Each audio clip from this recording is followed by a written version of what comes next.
Hello everyone, আসসালামু আলাইকুম। আমি আছি বাংলাদেশি ব্লগার আখিমনি নারায়ণগঞ্জ থেকে। কাছে এবং দূরে যে যেখানে বসে আমার ভিডিওটি দেখা শুরু করেছেন সবাইকে জানাই অসংখ্য ধন্যবাদ। সবাইকে মিষ্টি ফুলের শুভেচ্ছা জানিয়ে নতুন আরেকটি ব্লগে সবাইকে স্বাগতম জানাচ্ছি। ভিডিওতে একটি লাইক দিয়ে ভিডিওটি কন্টিনিউ করার জন্য সবার কাছে অনুরোধ জানাচ্ছি। সকালে রান্নাঘরে চলে আসছি, মেয়ের জন্য সেরিলাক্স চাল করে নেব।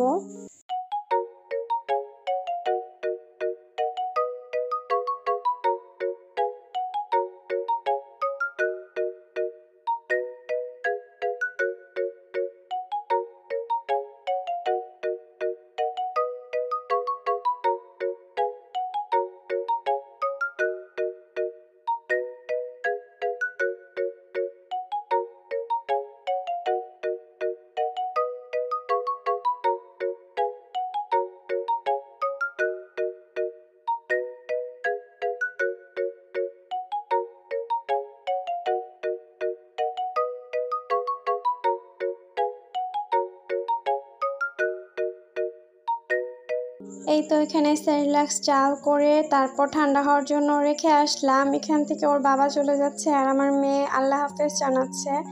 তারপর ঘরে চলে আসলাম। কালকে চালের বস্তা নিয়ে আসছিল, তো সেটা আর উঠানো হয়নি। এখন চালের বস্তা থেকে চাল বের করে উঠিয়ে রাখবো।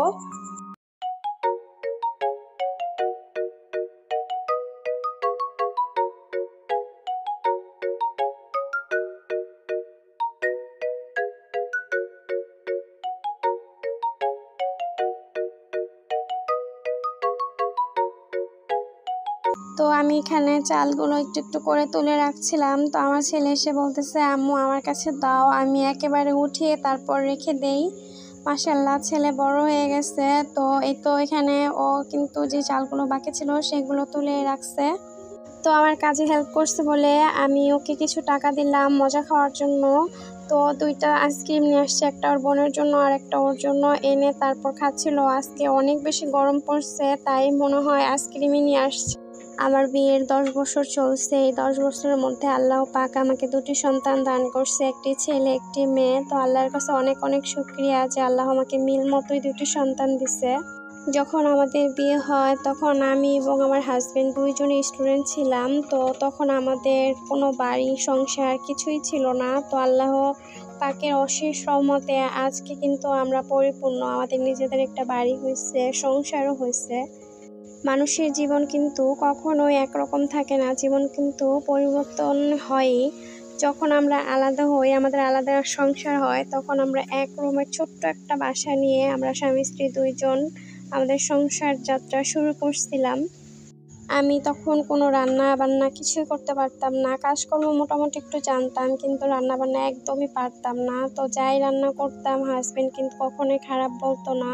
ও মুখ বুজে খেয়ে নিত। দেখা যাচ্ছে একদিন ভালো হতো, আরেকদিন খারাপ হতো। তো আলহামদুলিল্লাহ সংসার করতে করতে কিন্তু এখন মোটামুটি পাকা রাঁধুনি হয়ে গেছি। আমি সবসময় আপনাদের আমার বাড়ির বাইরের দিকটাই বেশি দেখিয়ে থাকি। তো আজকে আমার ঘরের ভিতরটাও দেখিয়ে দিলাম। এক রুমে আমি আমার হাজবেন্ড মেয়ে থাকি, আরেক রুমে আমার ছেলে থাকে। এই তো এটা হচ্ছে আমার ছোট্ট সংসার, আমার শান্তির নীড়, আমার শান্তিতে নিঃশ্বাস নেওয়ার জায়গা।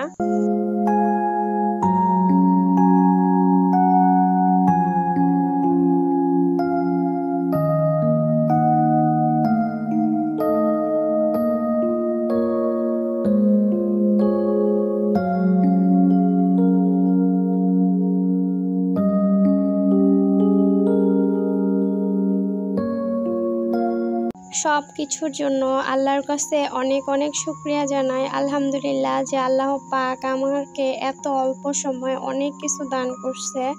ছেলে মেয়ে স্বামী সন্তান সব মিলিয়ে আল্লাহর রহমতে অনেক সুখে আছি। তো আমার বাজিঘর পাখি কিন্তু 2টা ডিম দিয়ে দিছে।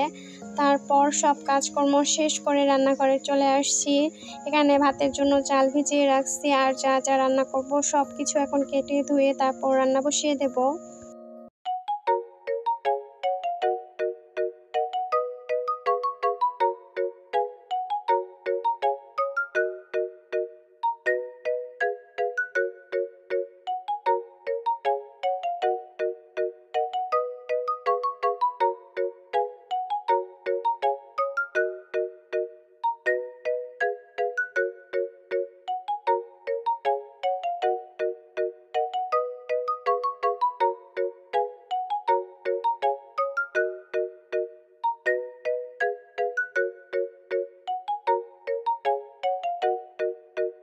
রাতের আর সেহরির জন্য যা যা রান্না করব সব কিন্তু একে একে কমপ্লিট করে নিচ্ছি। প্রথমে গরু মাংসটা রান্না করে নিচ্ছি, এখন ডাটা দিয়ে টমেটো দিয়ে পাতলা করে ডাল রান্না করব।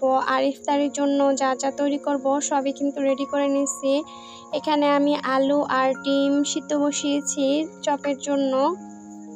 রোজা রেখে কিন্তু শরীরটা অনেক ক্লান্ত লাগে, তাই সব কাজকর্মে যদি স্বামী সন্তানরা হেল্প করে তাহলে কিন্তু কষ্টটা একটু কমে যায়। এখানে আমার হাজব্যান্ড আলু আর ডিমগুলো ছিলে দিচ্ছিল, ছেলেও মাশাআল্লাহ অনেক কাজে সাহায্য করে। ভিডিওটি দেখতে দেখতে কারো কাছে যদি একটু হলেও ভালো লেগে যায় প্লিজ আমার চ্যানেলটি সাবস্ক্রাইব করে একটি লাইক করে দিবেন। আর যারা ফেসবুক পেজ থেকে আমার ভিডিওটি দেখছেন আমার পেজটি ফলো দিয়ে একটি লাইক করে দিবেন। আপনারা অনেকে হয়তো আমার ভিডিও দেখেন কিন্তু লাইক এবং সাবস্ক্রাইব করতে ভুলে যান। আমার ভিডিওতে একটি লাইক দিয়ে ভিডিওটি কন্টিনিউ করার জন্য সবার কাছে অনুরোধ জানাচ্ছি।